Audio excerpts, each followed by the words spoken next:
Assalamu alaikum wa rahmatullahi wa barakatuh. Amani ya Mungu iwe juu yenu watu wote. Kwa mara nyingine, mimi Sheikh Ali Abdalla Kambangwa, mtafsiri wa ndoto, nipo katika chaneli yako pendwa, chaneli ya Face TV TZ, kukuletea kile kipindi chako kinachoitwa, anwani yake inayosema kwamba jifunze kutafsiri ndoto yako ili uyajue mambo yako. Ndugu yangu mtazamaji, msikilizaji na mfuatiliaji wa vipindi vyangu hivi, kila mara mimi Sheikh Ali Abdalla Kambangwa na kujia hapa au najitokeza katika chaneli yako pendwa ya Face TV TZ ili kukuletea tafsiri za ndoto. Leo nitakuletea tafsiri ya ndoto ya kupaa angani. Yaani mtu umelala unaota kwamba unapaa angani. Niende moja kwa moja. Kuota unapaa angani kwenye ndoto kwa kawaida inaashiria hisia za uhuru. Yaani wewe unavyoota unapaa angani, unakwenda huku na huku, inaashiria uhuru na mafanikio. Inaashiria uhuru na mafanikio. Kuota unapaa angani kwenye ndoto inaashiria, kwa kawaida kabisa, ndoto hii inaashiria hisia za uhuru na mafanikio. Au kwa tafsiri nyingine, kupaa angani kutokuridhika na hali fulani ya maisha. Inaweza pia kuwa na tafsiri kadhaa nyingi kabisa kulingana na muktadha wa hali. Kwa hiyo nitaendelea kukuletea tafsiri zingine katika episode zijazo. Wewe kinachotakiwa subscribe tu chaneli yako hiyo ya Face TV TZ ili uweze kupata tafsiri za ndoto nyingi za zinazotukabili katika maisha yetu. Ndugu yangu msikilizaji na mtazamaji, kwa hiyo ndoto ya mtu ukilala alafu unaota unapaa angani ina tafsiri nyingi kulingana na muktadha wa hali. Tafsiri ya kwanza ni uhuru na kukua kibinafsi. Yaani inakuonyesha kwamba wewe uko huru na unaweza kukua kibinafsi. Maanake unaendelea.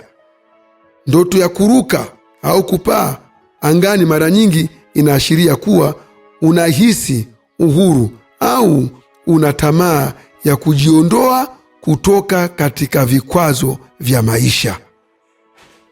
Utatoka katika vikwazo vya maisha.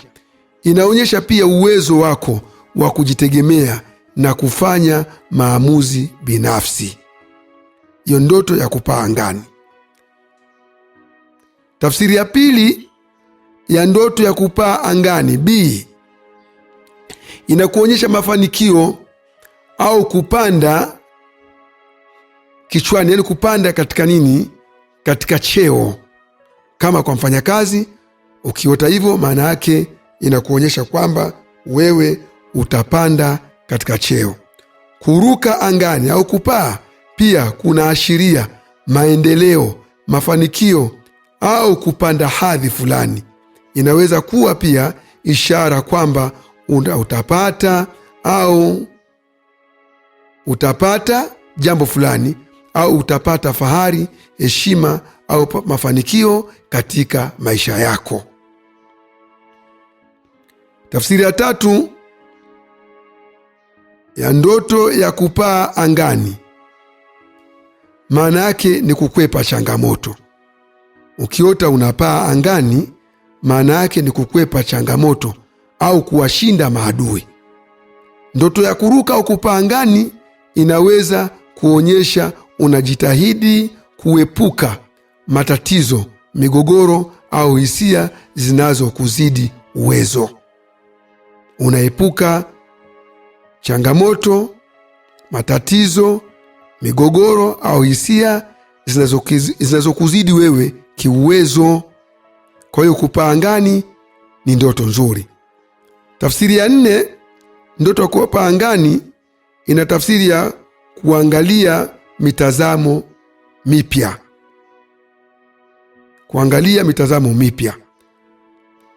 Kwa maana mara nyingine kuruka au kupaa ndotoni, unapaa ndegani, kunawakilisha ndoto ya kuona dunia kutoka mtazamo mpya. Kutaka kuona mitazamo mipya, kupata mwanga au ufahamu juu ya maisha yako au hali fulani inayokukabili katika maisha yako. Kwa hiyo ndoto ya kupaa angani ina tafsiri hizo, tafsiri 4, lakini ina tafsiri nyingi ambazo nitakuletea katika episodi zingine. Angalizo, uwezo wa kuruka ndotoni mara nyingine ni ishara ya ndoto yenye nguvu sana, na tafsiri yake huathiriwa na hisia zako wakati wa ndoto. Ikiwa unafurahia kuruka na kupaa angani, ni ishara chanya na uhuru wa mambo yako. Kama unahofia au unashuka ghafla, inaweza kuashiria wasiwasi au hofu ya kushindwa. Yaani kama unapaa angani alafu ukashuka ghafla na ukawa na wasiwasi, basi hiyo itaashiria wasiwasi au hofu ya kushindwa kukabiliana na mambo yako. Kwa hiyo kwa machache, ndugu yangu msikilizaji na mtazamaji, hii ndiyo baadhi ya maana ya ndoto ya kuruka au kupaa angani. Kwa hiyo nakuomba na nakushauri, endelea kufuatilia kipindi chako ikipendwa ambacho chenye anwani ya Jifunze Kutafsiri Ndoto Zako, ili uyajue mambo yako, ambayo kinapitia katika chaneli yako pendwa ya First TV TZ kupitia mtafsiri wako wa ndoto Sheikh Ali Abdalla Kambangwa. Na kushauri endelea kusikiliza na kufuatilia ndoto hizi. Jambo kubwa, wewe subscribe chaneli yako, like, share, lakini comment. Ukisubscribe utaendelea kupata mafundisho mengi kabisa katika elimu ya ndoto. Mimi ni Sheikh Ali Abdalla Kambangwa, mtafsiri wa ndoto, na kukaribisha endelea kuwa nami katika vipindi vingine. Assalamu alaikum wa rahmatullahi wa barakatuh.